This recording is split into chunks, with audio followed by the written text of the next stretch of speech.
Sayasong, President of the Lao People's Democratic Republic.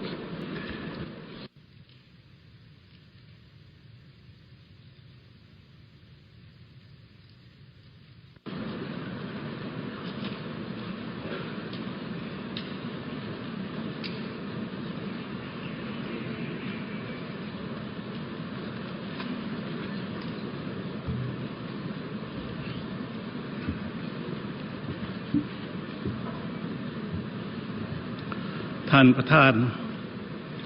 ข้าพเจ้าขอแสดงความสมเสยมายังพระประธานที่ได้รับเลือกตั้งให้เป็นประธานกองประชุมสุดยอดสปส.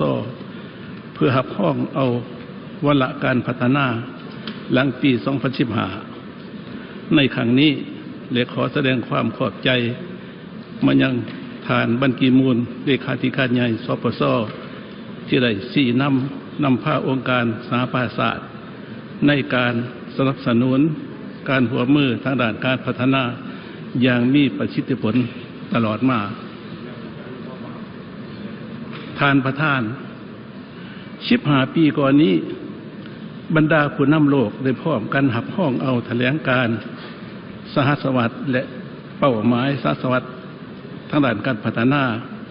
โดยมีจุดประสงค์แน่ใส่ลดผ่อนความทุกข์ยากในโลกเฮ็ดให้ทุกคนได้รับการศึกษายิ่งชายมีสิทธิเท่าเทียมกันหลายขึ้นสุขภาพของแม่และเด็กน้อยได้รับการปรับปรุงอย่างเป็นระบบสภาพแวดล้อมธรรมชาติได้รับการปกปักรักษาอย่างต่อเนื่องและเพิ่มทวีการร่วมมือทางด้านการพัฒนาทั้งหมดนี้แม่นเป้าหมายต้นตอที่พวกเขาได้วางไว้เพื่อสู่ส้นปฏิบัติให้สำเร็จในปีนี้ตลอดในระยะทศวรรษครึ่งศตวรรษที่ผ่านมาเห็นว่าพวกเขาสามารถบรรลุเป้าหมายหลายด้านเป็นต้นอัตราความทุกข์ยากของประชาชนในทั่วโลกลดลงแบบกระโดดขันความเสมอภาคและความเสมอภาคแต่ว่ายิ่งชายมีท่องทาดีขึ้นจำนวนเด็กน้อยที่บริการหาวิทยาได้ลดลงเกือบครึ่งหนึ่งอัตราการตายของแม่และเด็กก็ได้ลดลงอย่างช้าแจ้งแต่ถึงอะไรก็ดีถ้าเทียบใส่เป้าหมายที่ผู้นำโลกได้วางนั้นพวกเขาสามารถปฏิบัติได้เพียงแต่ส่วนหนึ่งเท่านั้นมหดปีนี้โลกยังมีคนทุกข์ยากถึง800 ล้านกว่าคนเด็กน้อยที่ไม่ได้รับการศึกษายังถึง57 ล้านคนความแตกต้นกันและวางผู้ทุกข์ผู้หังนับหมื่นนับกว้างออกบรรดาประเทศกำลังพัฒนา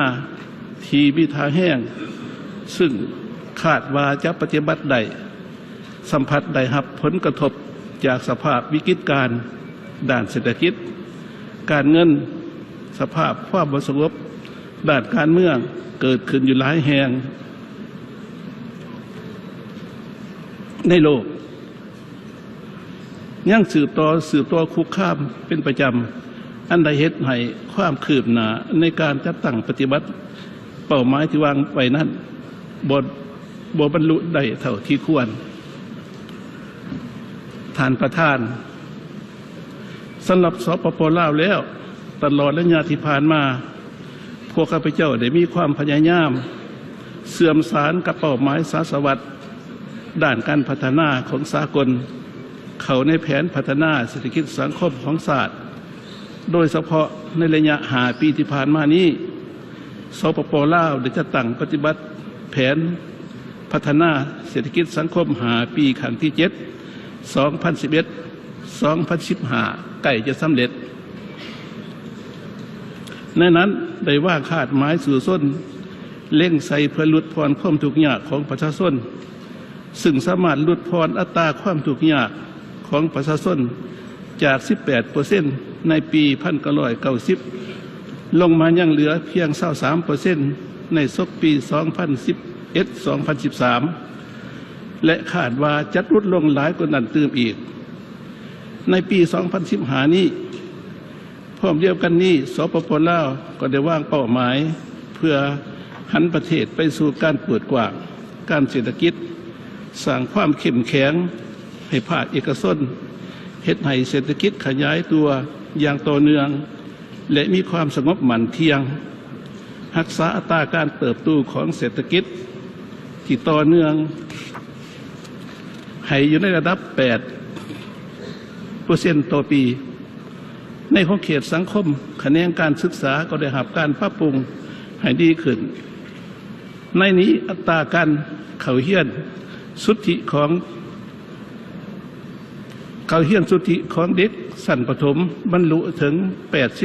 89.5% ในทั่วประเทศในปี 2014 เมื่อเทียบกับ 84% ในปี 2005 และสำคัญในนี้ 2015 ปีนี้สปป.ลาวได้ประกาศบรรลุเป้าหมายจบการศึกษาชั้นประถมบำรุงในทั่วประเทศได้ปรับปรุงการบริการด้านสาธารณสุขโดยเฉพาะพวกหมอสุขศาลาปฏิบัตินโยบายเกิดลูกแบบบ่มีเสียค่าและกระจายศูนย์กลางลงสู่ท้องถิ่นอย่างกว้างขวางกว่าเก่าท่านประธานต่อกับวาระการพัฒนาหลังปี 2015 ที่ได้รับห้องเอานั้นแม้นมีความหมายสำคัญยิ่งต่อบรรดาประเทศกำลังพัฒนาโดยเฉพาะประเทศด้อยพัฒนาก็คือประเทศที่มีสภาพความจำเป็นพิเศษได้โดยรวมแล้วสปป.ลาวเฮ็ดดีและสนับสนุน17เป้าหมายและ169ขาดหมาย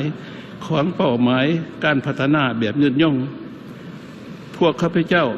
จะนำเอาแผนขาดหมายและเป้าหมายดังกล่าวเสื่อมสารเขาในวิสัยทัศน์ 2030 ยุทธศาสตร์พัฒนาเศรษฐกิจสังคมระยะ5 ปี 2016-2025 และแผนพัฒนาเศรษฐกิจสังคมแห่งชาติ5 ปีขั้นที่ 8 2016-2020 แผนพัฒนาเศรษฐกิจสังคม5 ปีขั้นที่ 8 เป็นแผนสืบต่อแบบบุกทะลุแน่ใส่หับประกันเสถียรภาพทางด้านการเมืองสังคมมีความสงบและมีความเป็นระเบียบห้อยความทุกข์ยากของประชาชน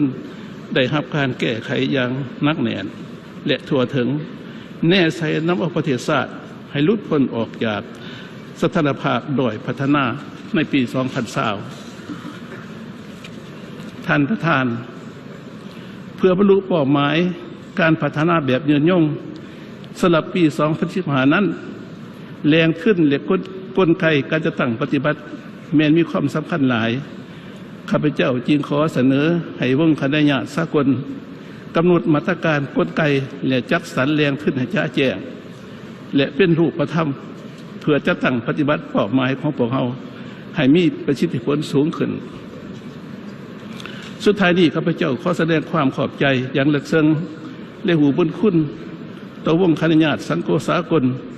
บรรดาประเทศเพื่อนมิตรและองค์การจัดตั้งสากลต่างๆที่ได้สืบต่อให้การสนับสนุนช่วยเหลือสปป.ลาวตลอดระยะที่ผ่านมาและหวังว่าจะได้สืบต่อให้การสนับสนุนช่วยเหลือแก่สปป.ลาวขั้นต่อไปโปรดพ่อในแก่กองประชุมสุดยอดของพวกเราจงประสบผลสำเร็จทุกประการขอบใจ